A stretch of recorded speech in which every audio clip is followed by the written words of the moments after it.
Hello, and if this releases on the day, happy Halloween, everybody, from the Big DK Energy podcast. My name is Danny K, or the DK in the Big DK Energy. And of course, due to my headband, I am Daniel's son from Karate Kid. Speaking of all things spoopy, today's guest in front of me is a copywriter and yoga instructor and is in tune with her spiritual side. So because spiritual side and spirits of ghosts go together in my mind, I just thought that this would be a cool idea to kind of tinker around with for Halloween. So with that all being said and done, please help me in welcoming today's guest, Miss Cidney Bachert. Hey. Hey, Cidney. How are you? I'm doing so well. How are you? I'm doing fantastic. I am living the dream. Yeah. Because it's one of the best times of the year. It's Halloween. You're right. You're very right. And you are dressed as? I am dressed as Miranda from Lizzie McGuire.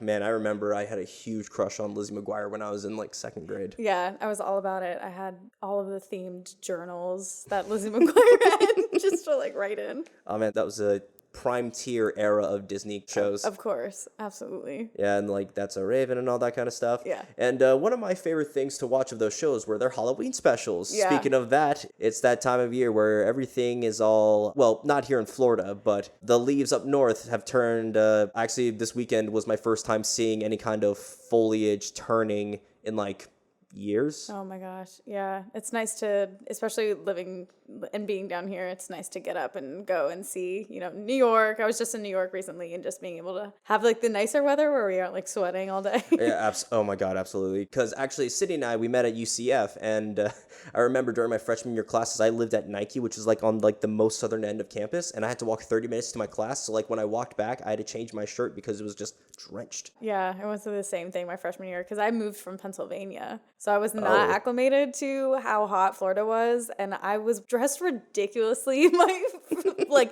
first week of my freshman year, and I had the little booty heels on and a romper, and I was walking to class and was booty heels? What? Yeah, the little. Oh, okay, I know what you're talking about. I'm thinking Uggs with heels. I'm no. I'm I haven't seen that yet. That's a look.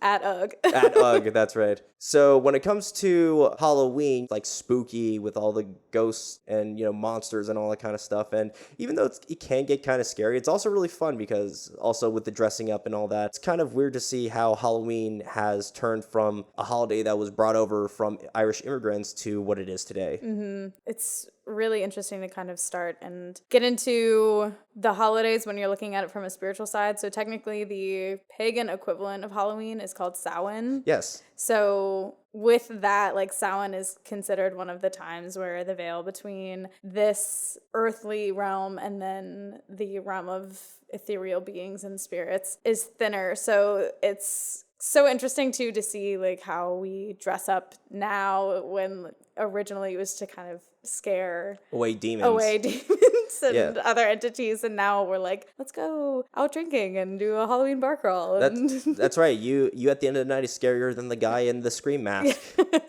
Yeah, and the weird part about Samhain is that it's spelled Samhin. Yep. Yeah. Just to humor it, I took a look at Irish lessons on Duolingo, and I don't know why, but I felt as I was doing lessons, I feel like I was summoning a being from a fairy mound or something like that. Yeah, the Celtic language is very ethereal and kind of out there. I feel like a druid summoning something from the elements. Yeah. So I have a question for you, Miss Bachert. Yes. What does spirituality mean to you? So spirituality is, to me, an encompassing of wanting to connect with either the higher power that you believe in, or that could look like the higher being of yourself, or the more evolved being of yourself, and connecting with that element and wanting to really elevate who you are and learn how to be a better person through this ability to connect with them and connect with the world around you. So in short, spirituality is a way for you to connect to yourself and to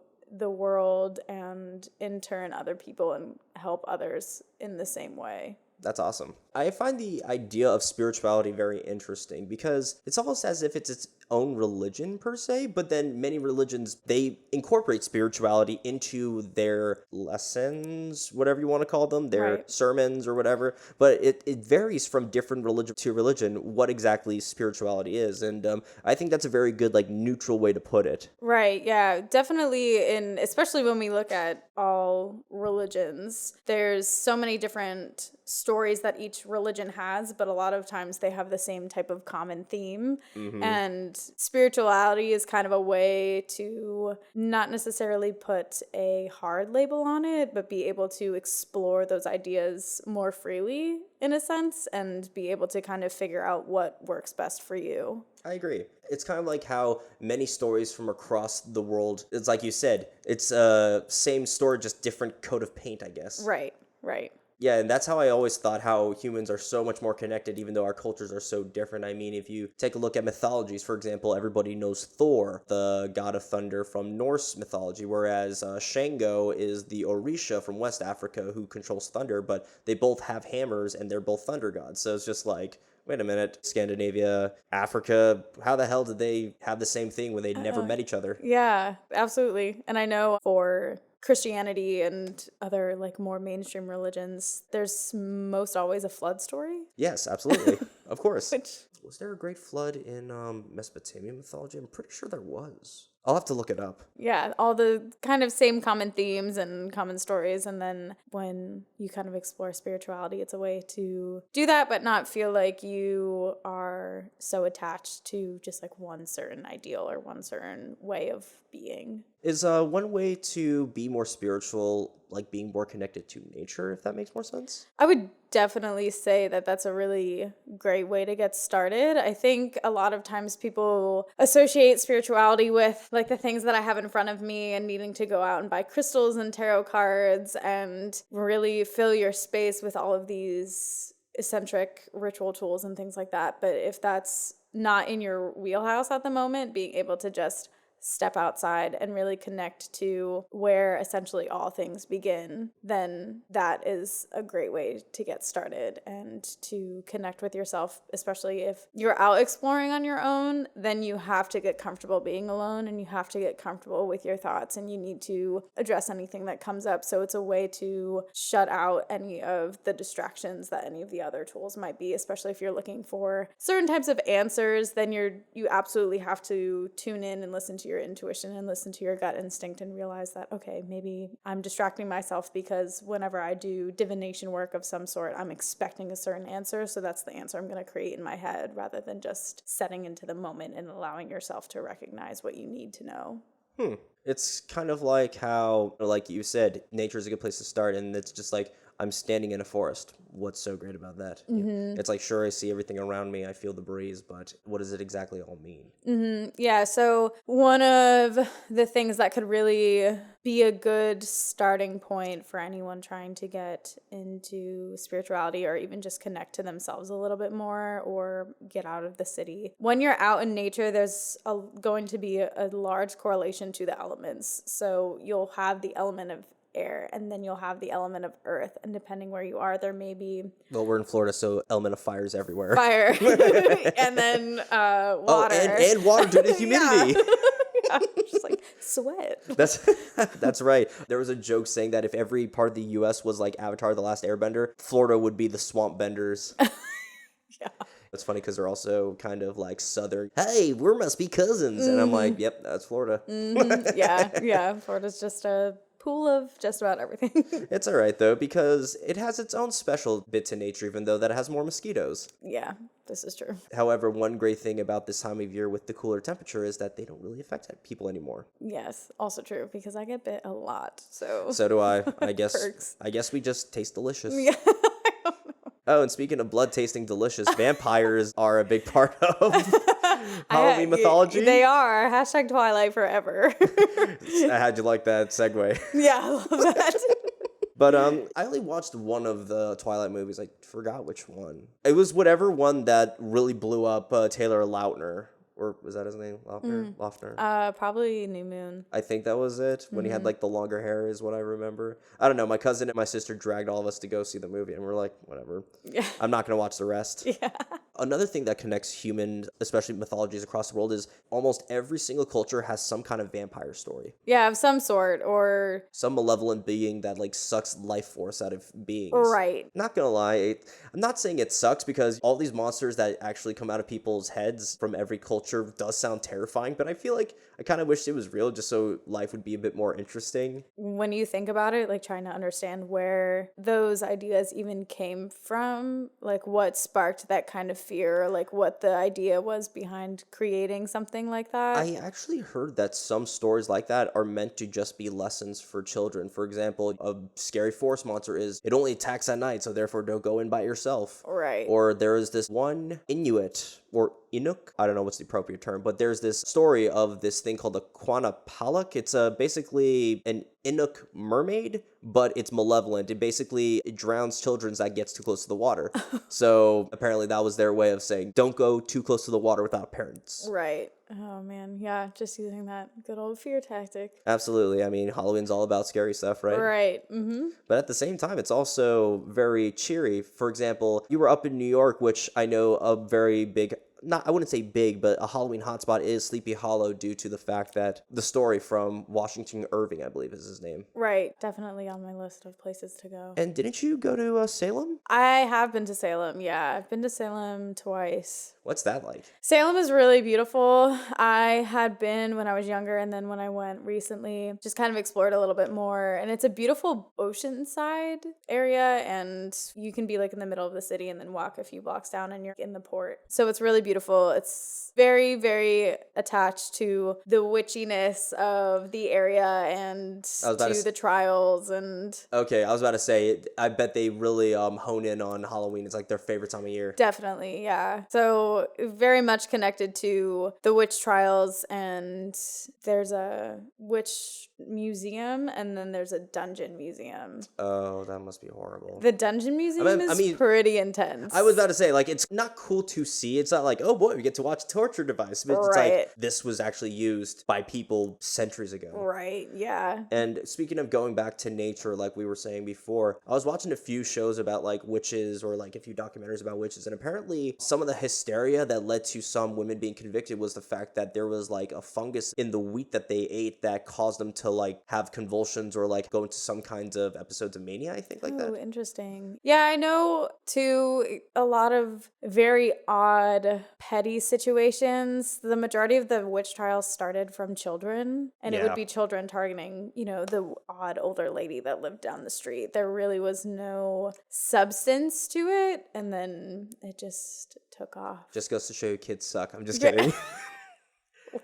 Well, those kids sucked. Yeah. So I guess we've been going off this course, but I want to ask more about you. So Speaking about all this kind of stuff, what got you started in this spirituality journey? So I actually, when I was younger, had started. So I love to tell people that when I was little, there was a show on TV that was all about herbalism and natural remedies. And I would be there sitting with my little notebook, taking notes on these herbs. Oh, your little apothecary. Right, yeah. This started really early. Do you have a mortar and pestle to like? I do, of course I do. That's so awesome. Of course I do. I have all of the herbs. Yeah. But yeah, it just started when I was younger. My grandmother, whenever I would go and stay with her, she would tell me about the chakras and energy healing, and she was kind of the bridge in connecting with nature, and that was really where it started. So for years, it's been kind of this cycle of following that pattern and then falling out of the pattern to find it again. But slowly it's been culminating over the years is what you've been saying. Right, yeah. So it's just now, it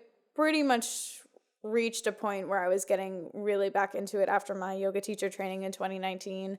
And then it just has evolved from there. And I've really built my whole career around that and my ideals and values, just so I knew that I was doing work, but work with a purpose. And I've done yoga before. It's intense. It is intense. And I'm very tight. Yeah, it is intense. I was definitely at that time the most physically fit that I've ever been, just doing yoga. And we were living out in the middle of a jungle in Costa Rica in chalets that had holes in the screens and bugs everywhere. And So it really toughened you up in a way. Talk about connected to nature, right? yeah, absolutely. It was totally out of my comfort zone because I'm very much, everything needs to be clean. So I was like, okay, this is really activating me. And then it was just a lot of getting back into nature, and we were eating whole foods, and we did a raw cleanse. Wait, they have a Whole Foods there? No, Whole Foods. I'm just kidding. Yeah, can you imagine? Just out where in the middle jungle, then also you hear a beep of like the door Whole sliding. Foods, the sanctuary.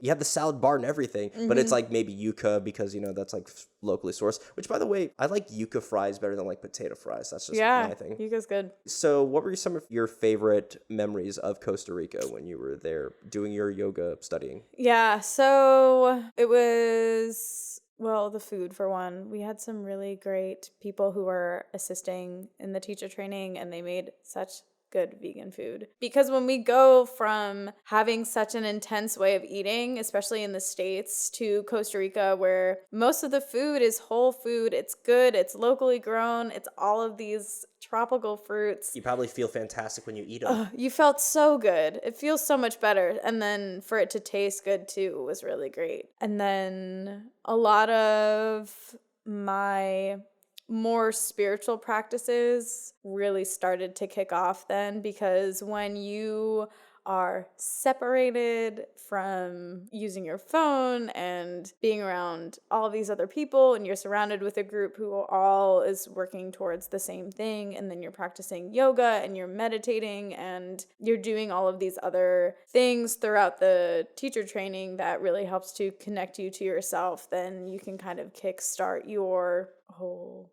journey. So it was very eye-opening in the sense of like my third eye, and I was just going crazy and having all of these crazy experiences, and that was really where I was like, oh cool, this is like not something that I'm making up in my head. This is more validating after being here, which is like hard to explain to people who have not really experienced anything like that. But if you have, and you have these experiences, then it's like, oh yeah, like it was super validating for me as a person and in my abilities. Well, I'm glad to hear that for you. And, everything that you feel should be validated. Yeah. I mean, it is validated, not should be, but you know what I mean by that. However, I'm glad you found that peace, because it sounds very tranquil, the way that you described it, especially in the way that you're nourishing your body in a way that it seems like people have kind of lost track of as time has gone on, especially with how modern food is nowadays. Yeah, definitely in some ways it was very tranquil, but in some ways it was not tranquil. Like it's Costa Rica. Do they have jaguars there or something like that? Yes, they do. Have you ever seen one?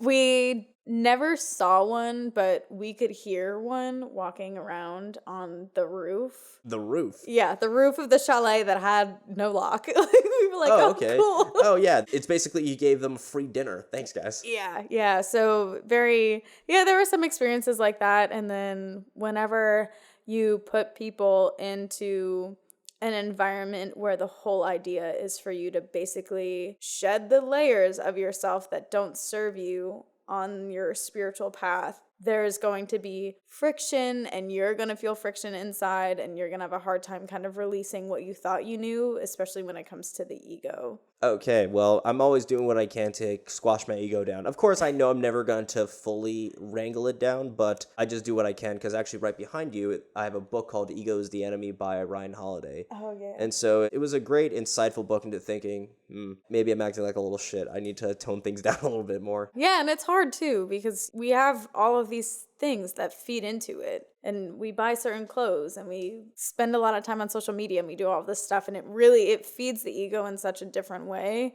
And then when you try and recognize where the ego comes into play, you're like, oh my God, like this is really difficult to try and let go of the way that you were thinking, and realizing that you're not always right. Like sometimes things are wrong. And it kind of sucks too, because sometimes you will be wrong and it will be a major mistake, but it's like as long as you live past it, you'll be good. Right. That's all awesome, and sounds like an amazing life-changing journey. Yeah, it definitely was. It was 2 months after I graduated college. So I was out of college and then did my teacher training, and then was applying for jobs after that and got my first job. And it was just very much like that pinnacle moment that I needed as a person and as an individual for me to be like, okay, here's your purpose. Let's go Here's out your and- purpose. Right. Let's. All right, taking number 63, Yeah. and then it's like, let's see what it is, and then you put a quarter in something, it's a randomizer. Right. So when it comes to the spirituality and like being close with nature, what exactly is the connection between these gemstones, Yeah. crystals? What's the proper term? I mean, you could really call them anything. It's kind of like one of those interchangeable terms. Okay, Yeah. awesome. Well, so what exactly is the connection between the two?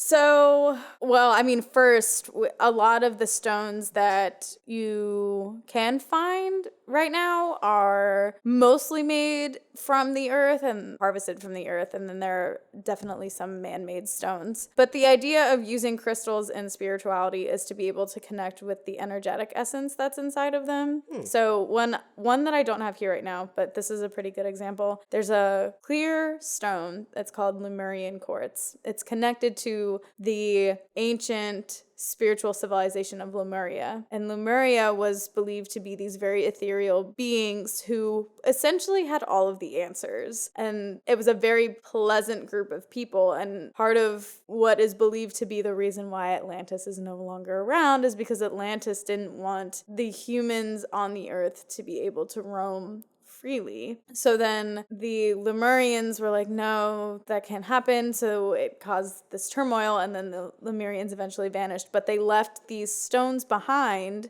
as a way for people to hopefully eventually gain access to the knowledge that they once had. And when you look at the stones, because most of the time they're cut, so you have like the raw crystal, or it's sometimes raw, and then on the back it'll be flat, and it's flat and it looks like a barcode. You can see the lines, so it's almost like a barcode to this knowledge that they had. And then the idea is to work with it and meditate with it, and then kind of seek the answers that they had. And that's a similar idea with other stones. So Sounds like an unbiased college textbook. Yeah. Barcode to knowledge. Right. Sort of. Well, at least I feel like this would be much better. And when you meditate, okay, this sounds weird, but sometimes when I meditate, I feel like when they tell me to like just breathe in and out, besides going into an absolute void in my brain, it feels like I'm giving off like waves. Like, you know how sometimes you see in cartoons, you see like waves literally reverberating off a person? Yep. That's how I feel sometimes. Does that make any sense? Yeah, so we have an energetic field, and even if you aren't thinking at it from a spiritual standpoint where we have an aura, we have the energetic field that's created from the atoms that we're made up from that extends about 4 to 6 feet. So we can connect in like... That's just my BO. I'm just kidding. Just kidding. Go ahead. Sorry about that. Yeah, so when you're sitting in that meditative state and you're breathing and connecting within, then there's a good chance that you could potentially be interacting and kind of feeling the interaction with that energetic field in your like exterior. That's cool. But yeah, that's definitely something that I feel like is common when you're meditating. I always call it like tapping in, where I'll be sitting and I'll realize like when I'm in a better state of meditation or clairvoyance and claircognizance that I'll start to like sway a little bit. And that's how I know that I'm paying attention and actually like locked into what I'm doing. You're in the zone, I guess. Right. Okay, got it. I was thinking of the movie, called Soul, speaking of spirituality. And it was like when somebody of a craft goes into a zen, I forgot what they called it, but it kind of reminds me of what you did when you like sway to like know that you've tuned in and whatnot. Sometimes I have a hard time feeling of, is this working right now? Because there was a solid like 1 year like block where I did it pretty consistently, and then it kind of just dropped off. And so I'm trying to recapture that high, if that makes sense. And so I'm just kind of, when I'm sitting there, I'm just... Yeah, meditation is definitely one of the harder things for me. I always find that I'm way too distracted by things that I have to do or feel like I don't have enough time to meditate. So meditation is normally one of like the last things that I'll resort to. But a lot of it is kind of making it your own practice. And meditation doesn't necessarily have to look like sitting down, saying Om every 3 seconds. Right. It could be if you're cleaning your apartment and you just kind of are working through things that happened in the previous week, or if you're painting or writing, kind of creating something, being able to tap in and just really focus and be able to process, especially if you use art as a way for you to process and be able to get through things. So meditation can look very differently depending on what you want to do. And I feel like that's something that may scare people, but spirituality and being able to connect within doesn't have to look any certain type of way. It can look whatever way it needs to for you. I use Headspace, and so sometimes they say you can lie down. I'm like, that's very dangerous, but I'm all about it. And so sometimes I feel like I'm about to pass out, but at the same time I'm able to wake up, and then I feel like I'm naturally high, if that makes sense. Like I feel like a certain heaviness in my forehead that isn't necessarily hungover, but just mindful, if that makes sense. Right, yeah, it's more clarity. There we go. And also another thing that fancied me about your practices is I've always seen tarot cards, but how do they connect with spirituality? So tarot is very interesting. So there's tarot and oracle cards. What's the difference? So oracle cards are more personally interpretive. So an artist or a creator will kind of have an idea and then attach a meaning to the certain cards. And then a lot of it is tied to your intuition and whether it's a word that you pick or an image and how you interpret that. And I feel like oracle is definitely a great way if you aren't too sure about tarot, being able to start there. That's probably going to be like the easiest way for you to tap in and be able to interpret the cards for your own personal meaning. Okay. Tarot originated in the late 14th century. Yep. So Jake's owe me a beer. I'm just kidding.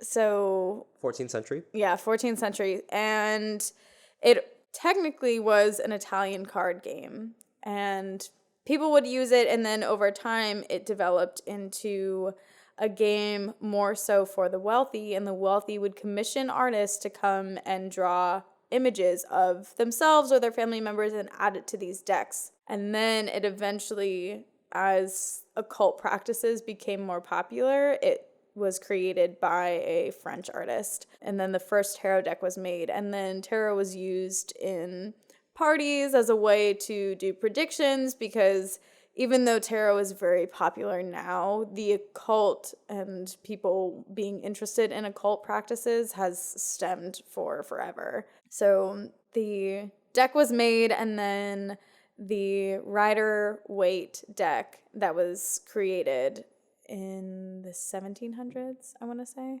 is the most popular deck that we have today. And that was created by Arthur Waite and then illustrated by Pamela Coleman Smith. So sometimes you'll see the deck as like the Rider-Waite Smith deck or the Waite Smith deck. Basically, when you're pulling a spread of tarot, you have the cards in front of you and you have the major arcana and the minor arcana. There's 26 major arcana and 52 minor arcana. And the major arcana are... You could essentially do a reading on your own with the major arcana. They start at the Fool, which is card 0, and then it goes all the way to the World, I think it is. And then, can you tell that tarot is like the one thing that I'm like starting to dive into? Yeah. I love it. There's a whole different story that tarot tells, which I had started using oracle decks and then was like, oh, I guess I'll dive into tarot, and then realized that there's a whole history behind it, and then that the cards tell a story. So when you start with the Fool, it starts with this idea of a new beginning, and then each card adds to the story. Oh, really? So when the cards are in chronological order, it technically tells a chronological story. And then if you're doing a reading with somebody and you pull a card that's in the middle, which are normally like the Devil or the Tower, which are like the very pinnacle, like, oh my God, cards. Those can kind of signify that someone may be going through an area in their life where it's detrimental or something has significantly changed. But if you pull a card that came maybe after that, they've kind of gone over that bridge and now they're getting to a better place, but they're starting to put their feet back on the ground and get their foundation again. So it helps when you start learning more about each individual card and then realizing that it tells a story, and then it can kind of help put together the pieces when it comes to reading. But the whole idea of using tarot is to be able to use it as a divination tool. And a divination tool is the practice of using objects, crystals, pendulums, tarot cards to be able to connect with the higher spirit that you may not be able to connect to on your own. So the idea is to have this story told by this divine guidance that you're able to like map out with when you use the cards. Wow. Well, one, that was a fantastic elaboration of tarot cards. Yeah, that was fantastic. And two, I'm so glad that you told me what it actually is about, because unfortunately, I feel like because of, like you said, that middle card is the devil. I feel like it has, and because of its occult linkage, Yeah. I feel like people associate tarot with like devil worship or something like that. Right. Does that make sense? No, it definitely does. For a while, I didn't use tarot. I was also kind of scared about it and I wasn't too sure, but it's more so about how you attach meaning to it rather than how other people may attach meaning to it, which is why the tools are really important and why it's important to not let other people kind of influence your practice and be able to find something that's comfortable with you. But yeah, definitely tarot stems from this very popularized idea that it's scary and you shouldn't do it, and it connects you to the devil and the underworld. And Actually, now to follow up with that, how do you feel about Ouija boards? that is the one thing that I won't use, mostly because as a cautionary tale, you don't really know who you're communicating with. Yeah. If you don't go in with the right intention and you don't go in with the right environment and kind of do practice to protect yourself and protect your energy, you really have no idea who you're talking to. Yeah, I'm not ever tampering with that, because when I was much younger, I watched a lot of ghost shows, and so people would be like, when were you alive? And then it would say none, and you somehow unlocked a demon. It's like, congratulations. Right. Things are going to get way worse for you now. Yeah, it's definitely, there's like a nice fine line between doing a spiritual practice for yourself and for your betterment and then kind of like dabbling in the stuff, because there is always going to be those polarities and malevolent forces that right. people, for some odd reason, people just want to tap into. It's just the way that you described how people think of tarot cards. Also, like, people associate that with Wiccan, for example. I know I had a friend who was Wiccan, and so I was like, oh, Wiccans, you guys aren't devil worshippers. You're just misunderstood believers of the earth. It's for, I myself am not personally Wiccan, but it's the just connection to the elements. And again, that idea of stepping back into nature and kind of accepting the elements and using those as a way to find balance in your life. Okay. Well, parts of spirituality that aren't malevolent in any shape or form are zodiac signs. And I see that you have your Pisces necklace. Yeah. Proud Pisces. So I always like read them just for fun, but people can believe whatever they want to. It's always interested me that so many people believe in the validity of this. So I'm kind of curious, as a Sagittarius, that's all I know, by the way. Yeah, I know. I took notes beforehand, so I have like a majority of your chart laid out Eek. to like look at. Hopefully it's good. It's all good. I was about to say, like, hopefully I'm not like descending moon forever or something like that. No, what's really cool about astrology is the fact that it's technically like this whole science. So we have a sign in each of the planets stemming from the sun and then all the way to Pluto. And then there are a few asteroids that play into part. What's Pisces? So Pisces is associated with Neptune. Okay, I could see that, Pisces being a fish and Neptune being blue, and plus Neptune, Poseidon's name. Right, so we can have any of the signs in these planets in our chart, and then we also have degrees that the sign can be in, and then it can land into a house. So if everyone always gives the girls a bad rap when we're like, so what's your sun sign? Or what's your big three? But when you really start to look at the whole chart in its entirety, it does tell a much deeper story. And then you can look at your chart when you were born, and then you can look at it in connection to the chart that's happening today. So you can look at the present astrological chart and then see what the transits are and what the connection is. So it can really start to get so much deeper when you look at it, instead of just being a Sagittarius. Okay. Or, just there's so much more that you can learn about yourself or recognize and kind of predict. There's definitely a lot of astrologers out there who will use astrology as a way of predicting things that'll happen in the future. And granted, you can take those future predictions with a grain of salt, but there's always this idea that the skies really won't change. Like, you can kind of predict it as it comes. Okay. Well, as long as nobody's predicting my death, I'll be good. Yeah, we are not doing that today. Yeah, it's just like, oh no, you're going to die a horrible, fiery death. Yeah, wait, what? Yeah, I'm not like super into the future predictions. I'd much rather like not know. But Makes the game more fun, I guess. yeah, it's just like if you have a date, then you feel like you're rushed, but like if you just live every moment in the present, then you don't really have to worry about it. That's right, you just exist. Right, just like living life. Just like a cow in a field chewing on the cud. Right. Yes. That's the thing, it gets a free house, and it gets to just be cute. Right. Yep. So it's just being able to live in the moment. So with your chart, we will start. I took like a screenshot of it. So going down the list, you have your sun in Sagittarius, as you said, and then your moon is in Libra, and I'll kind of tap into a little bit like after I run through everything. Your Mercury and your Venus are in Scorpio, your Mars is in Leo, your Jupiter is in Scorpio, your Saturn is in Pisces. Hey, that means we're like kind of related, I guess. Kind of. Your Uranus is in Capricorn, Neptune is in Capricorn, Pluto is in Scorpio, and then your ascendant or rising sign is Virgo. So each planet correlates with a different type of section in life.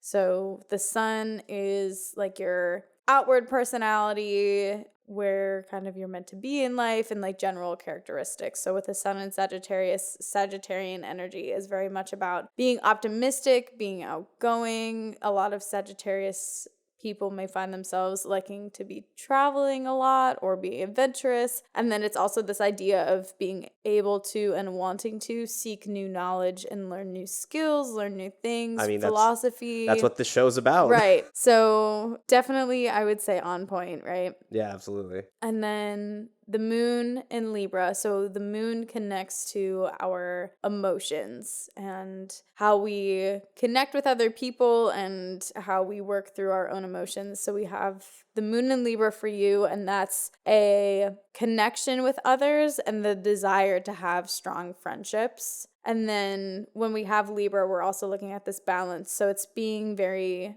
balanced with your emotions rather than feeling like you're always tipping the scale and being super angry all the time or super sad. It's being able to find a nice balance between the two and be level-headed. We'll do the big three first. So your ascendant is in Virgo, and your rising sign connects you to how people perceive you on the outside. So with Virgo energy, you're looking at being very organized, being very put together. A lot of like hard work is found with like Virgo energy as an earth sign, being very grounded and not kind of like flying around and flying by the seat of your pants. Like an air element, for example. Right. Which there's nothing wrong with that. It's just different. Right. So with you may find yourself being like more stabilized and wanting to have a schedule and wanting to be. That's a major, not trait, but a lot of people on the autism spectrum do that, and so do I. Right. So, maybe that's more accurate than I thought. All right.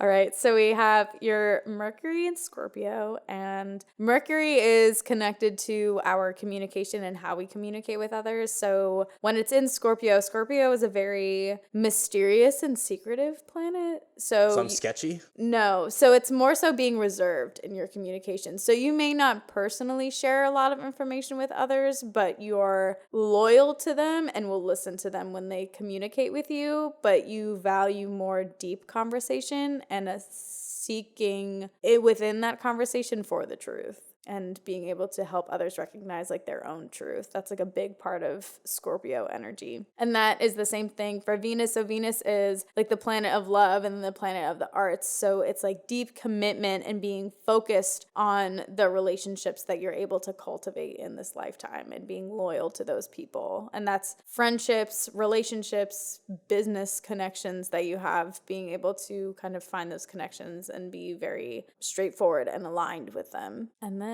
we have Mars and Leo. So Mars is a planet of drive and of passion. So in Leo, which especially since it was the Roman god of war. Right. So we have like this desire to want to create a life worth living and a life that has a lot of meaning instead of just kind of letting things fly by. And then with the Leo, because Leo is a very optimistic and happy sign, so it's wanting to find the best in life and being able to really embrace that. And that's the drive that you have. The way that you said Leo was optimistic, it reminds me of the line from The Wizard of Oz. Yeah, right, right. Very much like true to those characteristics. I wonder if that If I was the king of the forest. Yeah. Maybe he was a Leo. Who knows? And then, so as we start getting out to the further planets, it takes longer for them to travel around the sun. So it takes longer for them to switch signs. So a lot of times people within your generation or within your age bracket will have similar signs or the same sign because it doesn't change much as you get further out there. That makes sense. Yeah. I'm pretty sure that starts in like Uranus and Neptune and Pluto, and it'll kind of be the same thing. But your Jupiter is in Scorpio, and Jupiter is the planet of universal blessings and abundance. So that's... Because it's the biggest? I don't know. Maybe. Who knows? That's my guess. But anyway, continue. Yeah. It's the problem-solving nature. So being able to find abundance and that kind of prosperity from being able to solve problems efficiently. And then the biggest blessings in life can come from helping others heal and like helping others solve problems. And then with Saturn, you have Saturn in Pisces, which is the planet of karma.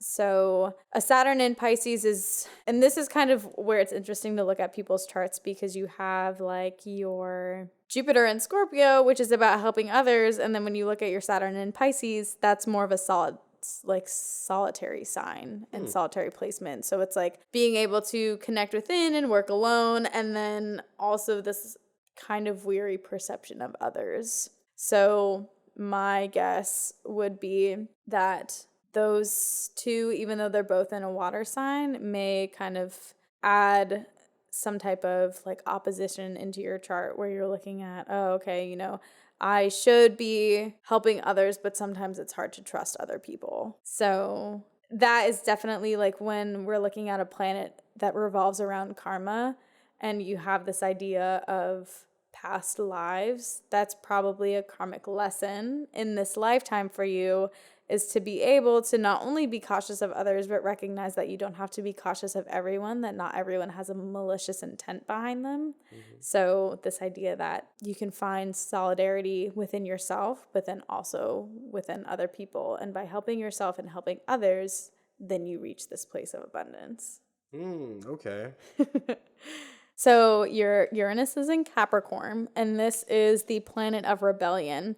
And Capricorn is a very hard work, straight to the point kind of sign. So this is a lot of common sense. And then you also may find yourself questioning traditions and questioning like the validity of them and wondering like, why are these necessary? These don't really make sense. That's how I have been recently, especially like with the whole, my parents are both like business people. And so it's just like, they like working from an office, but I'm like, I'm working from home. What's the difference? I'm getting my work done. Right. Yeah, being able to recognize that the way that things have been may not be the best way to go for forward. You. Right. Yeah, for me specifically. And then your Neptune is also in Capricorn. This is the planet of illusion, but this is more of like a sensible and wise placement. So Neptune, as it does connect to the sign of Pisces normally, is very dreamy, this ethereal planet, a lot of like psychic ability and being able to like look past the earthly plane. But this for you is an area where it creates more common sense and it's more of an intuition that's more wise than being able to kind of like seek from other areas. So you're naturally more wise and connected without needing to like really search for it. Oh, I'll take that. Means I'm not an idiot, so I'll take it. Right. The common sense aspect. There we go. Yeah. That like connects to that Uranus and Capricorn placement. And then Pluto is in Scorpio for you. Pluto is the planet of power, but it's also this planet of rebirth and really intense transformation. So when we have like a Pluto opposition or a Pluto retrograde, it's like bam in your face.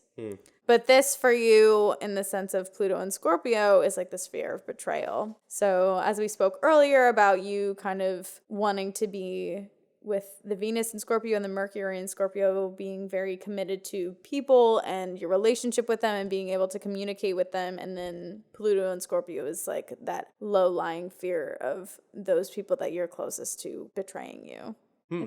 Okay, well, it's sometimes weird to hear some of these things because I like playing with the idea of it because some of these I'm like, these sound a little too good. It's like, I know none of these people ever met me in real life, but it's like, how the hell? I don't know. Yeah, that's when I had first started getting further into astrology because I really didn't know much about it. I was like, oh my gosh, this is pretty intense. This is so much further than connecting to your sun sign, because a lot of people will be like, oh, I don't think I'm a Virgo, or I don't think I'm a Pisces, because they're not connecting necessarily to their sun sign, but they may connect to all of those other planets. That may make sense because I've read like the 12 regular horoscopes that everybody reads, and some people will be like, that doesn't sound like me. But you're right, with all these other rising degrees and other planets, it seems like there's something else within the system. It's like, oh, no, this is just one part of the puzzle. Right. There's a whole chart.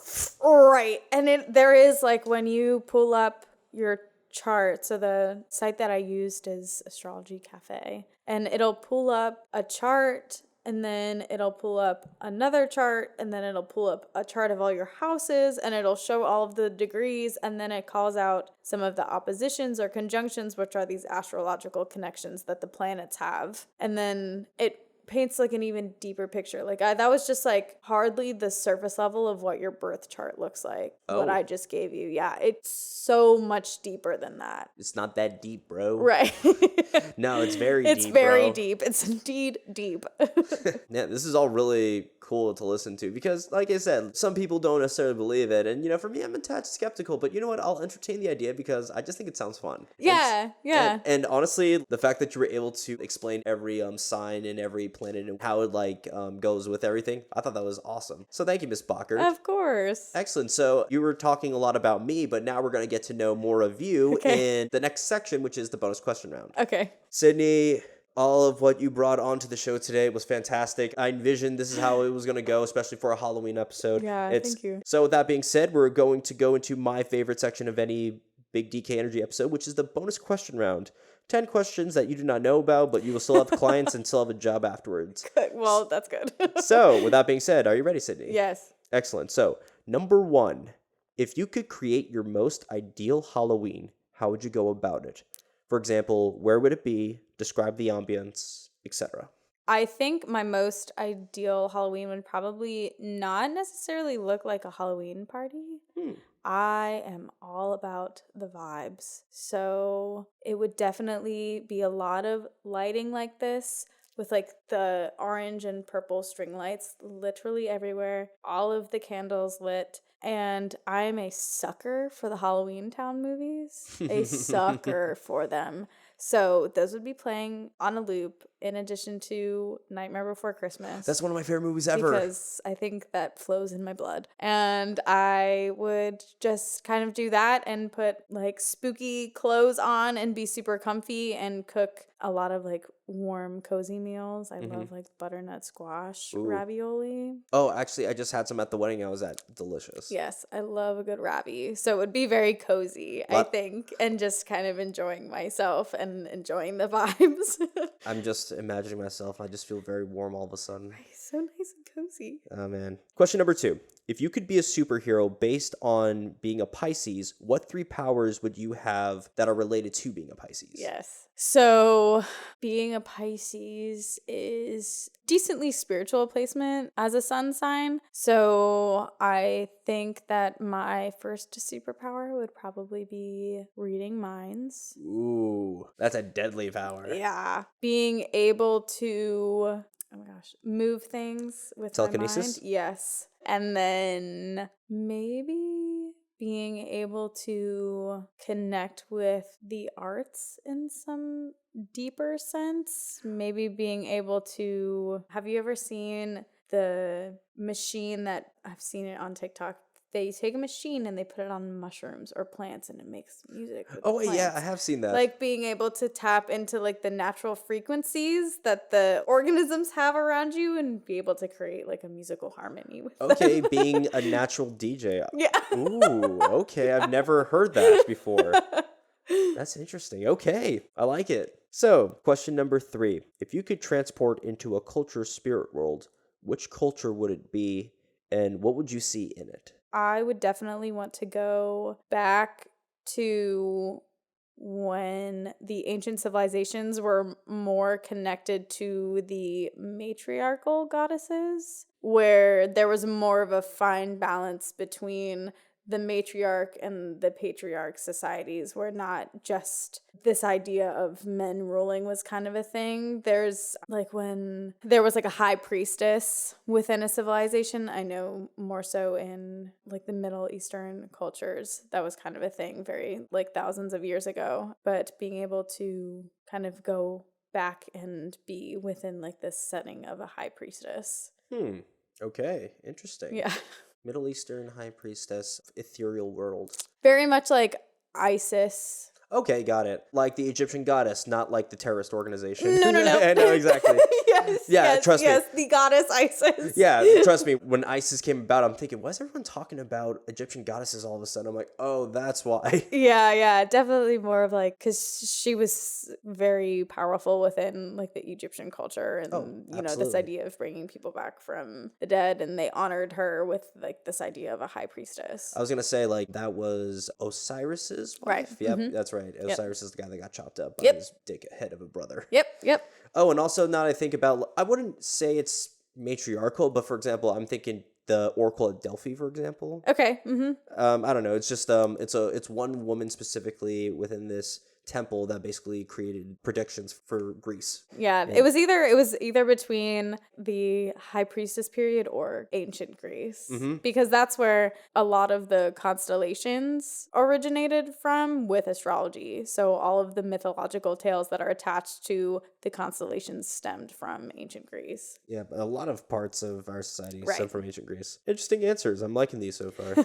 Question number 4. What is a combo of tarot cards you like, and what is a combo you don't want to get?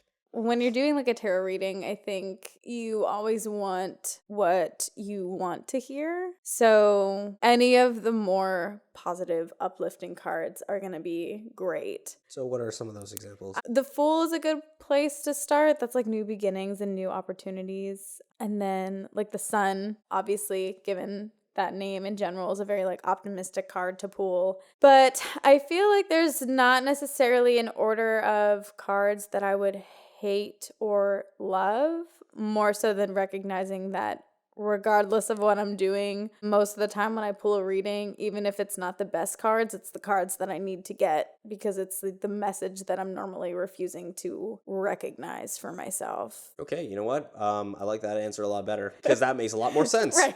I mean, you know this stuff better than I do. So, question number 5. What is one area of your life that you have total peace in, or that you would want to have total peace in? Well, I'm not a Buddha. So okay, fair. Total peace has not been achieved yet.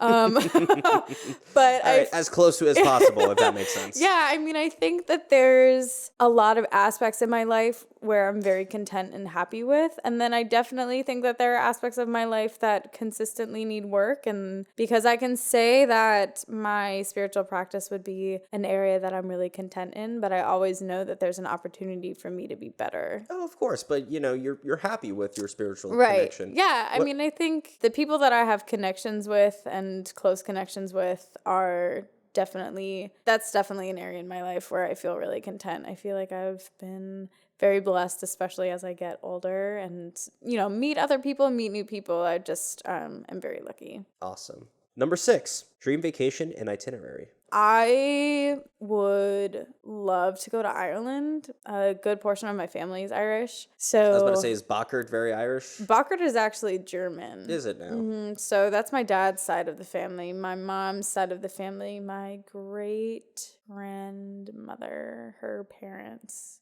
emigrated from Ireland and lived up north. So there's like this close connection. One of my college roommates is also very Irish, and we just love talking about it and love connecting to that side of ourselves. And she has a lot of family over there, and I think it would be really cool to kind of explore the area that my family came from. And it's also incredibly beautiful on the coast in Ireland. It's very green. Right. This is a fact I want to say before, but just watch out for the fairy mounds, or at least respect them. Yeah. We don't need to go near the Fae at all. Absolutely. But one fun fact is that it was believed that corgis used to be ridden by fairies as a mount. So funny. I love corgis. They have like an image of your head of two winged beings just riding on the back of a little stumpy like corgi. Of all animals, a corgi. I find that image so wholesome. I love it. Yeah. Yeah. But Ireland, I've actually always wanted to go to, especially, well, I wanted to party on Temple Bar, but two, I want to go to the, what is it called? The Giant's Causeway? It's like a bunch of like hexagonally cut stones that are naturally coming up from the ground. It's pretty cool. Oh, okay. Yeah. So I guess that's an extra place to stop. Yeah, it would just be nice to kind of go, and I feel like such a different type of environment than we have over here. There's a lot of like so much history. Correct, because they actually have like medieval history, whereas in America it's either Native Americans or colonization. Right. So and then modern day. Yay. Great. Number 7, if you can eat a food for the rest of your life and it doesn't affect either your health or your wallet, what would you eat? I know I just said I love butternut squash ravioli, but I also really love potatoes. Is that the Irish? That is the Irish, probably. My ancestors are like, no, not the potato. Well, the German side, but then the Irish side is like, yes, the potatoes. Yeah, I'm a hardcore sucker for mashed potatoes. Ooh. So I feel like, as like unattractive as that is, like I love mashed potatoes. What are you talking about? People have a lot more unattractive There's just side like, dishes. like chocolate or ice cream that is like Okay. mashed potatoes. Okay, well, I would scarf that down all the time if I Yeah, could. definitely. But the problem is, once you add some butter in there with some chives, it's game over. Number 8. What do you think your spirit animal is? Oh my gosh. I actually was really into this when I was little. Fun fact about me. And I always connected to the wolf. Why so? I definitely have like a leadership personality. I was always that kid in school projects where I was like, don't worry guys, I'll take over. Which is like not the best. Okay. But that was like how I am. Were you always one of the smaller members of the group too? Oh, always. I stopped growing in like 4th grade. Okay, It's like, well. this is it. This is all you get. Listen, I still wouldn't want to mess with you, Cidney. Trust me. After knowing you in college, I'm like, yeah, we don't want to mess with her. But yeah, a wolf. Interesting. Okay. I love the fascination of humans and wolves. I personally think because we love dogs, essentially we see them as much more aggressive puppies. Yeah, I mean, my dog right now, she's a Husky Shepherd Malamute. Oh my God, it probably She's sheds got- so much. She really doesn't. Really? Yeah, I feel like I don't get like too much. I mean, yeah, she sheds, but Well, not as bad as other dogs for wow, sure. that's amazing because my husky shedding was one of the reasons my mom took it to the pound. Oh no. She told me it ran away. This was like when I was in 1st grade. Yeah. Broken? We miss you, Thunderbolt. Oh no. Number 9. What's your favorite thing to do for self-care? I love a good morning routine. What are some of your favorite parts of your morning routine? So, no lights. Even no natural light? Like natural light, yeah. Okay, Like definitely like dim lights, but any type of overhead bright light, I absolutely cannot stand. Okay, I was going to say, like, do you wake up at like 3 a.m. or something like that where there's like no light outside? No. But yeah, definitely a lot of dim light that kind of helps to balance that circadian rhythm that we have. And then keeping some type of music on. I'm not a huge fan of silence. I don't even like work in silence. I don't blame you. Yeah, so I like to have some type of background music on. Like, if you know me, it's probably like Stevie Nicks okay. or Florence and the Machine. I'm more of a lo-fi guy, but I love lo-fi when I work. it's like it was meant to be like the answer to silence that nobody thought of. Right. I'm like trying to embody my Animal Crossing dreams just in my morning routine. And we're having such a fun time that we're actually at the last question. Yeah. And that is, what do you feel is your best, most recent accomplishment? Ooh, I actually have an immediate answer for this. So I just had a book and an Oracle deck published. Oh my God, so you're an author? Yeah, I'm an author. Whoa, folks. So it turns out our guest is also a published author. I'm sorry I didn't know that. Surprise. Wow, okay. What's your book called? So the book, and both of these pieces were created with the company that I work for, Goddess Provisions, but the book is called The Sacred Cycles Journal. So it's part informational, part journal, but it helps those who experience a monthly bleed or don't. It's just kind of like a universal journal, but it kind of helps those people connect to their body and connect to like their inner cycles. Got it. I was going to buy one just so that I could support you, but I don't know if I'd get much use out of it, not to say that. Yeah, I mean, it's totally like for anybody, it's good to just kind of recognize what other people go through and kind of realize like why we have this idea that women fluctuate so frequently and like what those mean. So it kind of just, it's information for anyone and everyone. And then, like, if you wanted to connect more to astrology, the pages in the back are undated. So you could use it as like, oh, okay, the moon is in Aries, and this is how I'm feeling. Like, am I more aggressive, or is the full moon affecting me more, or do I feel more tired, or what do I want to manifest? And it can kind of help, like, you can use it to track different things than just needing to use it for like a cycle. Oh, okay, got it. Yeah. Well, I guess I'll buy that book just out loud. I got you.